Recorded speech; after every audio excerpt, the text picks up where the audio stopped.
Kita ke sorotan lainnya, Saudara. Seorang buruh jahit di Pekalongan, Jawa Tengah kaget saat dimintai klarifikasi oleh kantor pelayanan pajak atas transaksi bisnis senilai 2,9 miliar rupiah. Pihak KPP Pratama Pekalongan menduga ada penyalahgunaan NIK KTP. Ismanto, warga desa Coprayan, Buaran, Pekalongan, syok saat didatangi 4 petugas kantor pelayanan pajak Pratama Pekalongan. Ia tak menyangka saat disodori surat permintaan klarifikasi atas transaksi bisnis senilai 2,9 miliar rupiah dengan rincian belanja kain dari sebuah perusahaan di Boyolali. Dalam surat itu tercantum nama, alamat, dan NIK KTP Ismanto, namun beda RT dan RW.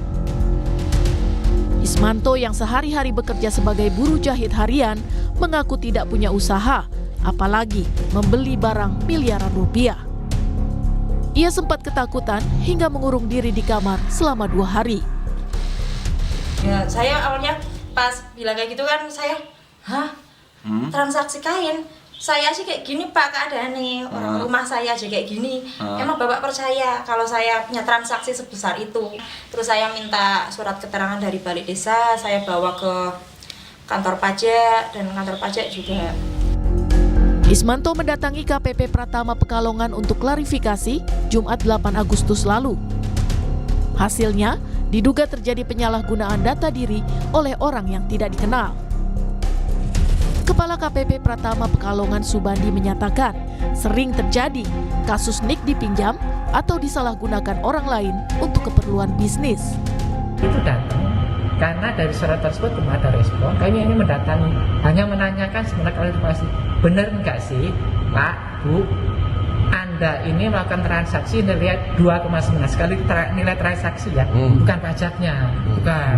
Jadi ini pun dari nilai transaksi 2,9. Kalau misalnya nanti bisa dijelaskan, sebenarnya kami ingin klarifikasi.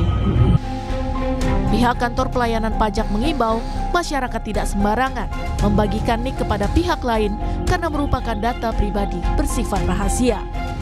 Hari Himawan, Kompas TV, Pekalongan, Jawa Tengah.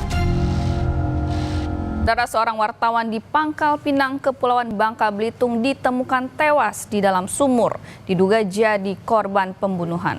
1 terduga pelaku berhasil ditangkap.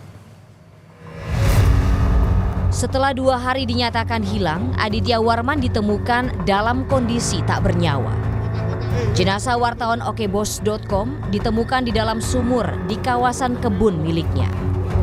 Polisi telah menangkap 1 dari 2 terduga pelaku. 1 orang lainnya masih dalam pengejaran. Motif pembunuhan masih diusut.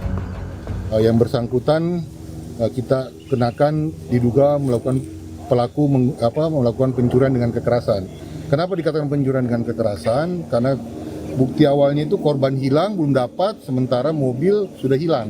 Namun pastinya masih dalam proses. Ini masih berproses, sudah diamankan 1, beserta juga dengan mobil korban sudah diamankan. 1 lagi waktu diamankan lari. Aliansi Jurnalis Indonesia Kota Pangkal Pinang menduga kasus pembunuhan tersebut tak terkait dengan kegiatan jurnalistiknya. Dari hasil penelusuran kita dari rekan-rekan AJI, sejauh ini kita belum bisa menyimpulkan apakah ada kegiatan-kegiatan jurnalistis yang terkait dengan kasus pembunuhan ini ya. Untuk awal sih kita masih menduga ini motifnya ekonomi aja. Setelah dilakukan otopsi, jenazah korban dimakamkan pada Sabtu siang. Tim Liputan, Kompas TV. Saudara, 4 oknum prajurit TNI ditetapkan sebagai tersangka dalam kasus kematian Prada Luki Namo yang diduga tewas dianiaya seniornya. Kepala Dinas Penerangan Angkatan Darat Brigjen TNI Wahyu Yudayana bilang saat ini penyidik Pomdam masih mendalami peran masing-masing anggota TNI yang sudah ditetapkan sebagai tersangka. Keempat tersangka kini ditahan di ruang sel tahanan Subdenpom 9 NDNTT.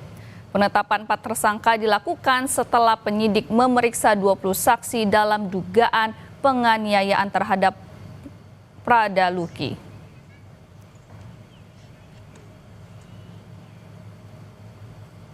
Saudara, dalam keterangan tertulis yang diterima Kompas TV, Kadis Penat Brigjen TNI Wahyu Yudayana bilang, sudah ditetapkan 4 tersangka dan dilaksanakan penahanan di Subdenpom 9 DND. Dan pemeriksaan kepada yang bersangkutan akan dilanjutkan sebagai tersangka untuk diketahui peran masing-masing, sehingga nantinya dapat ditentukan pasal yang akan dikenakan.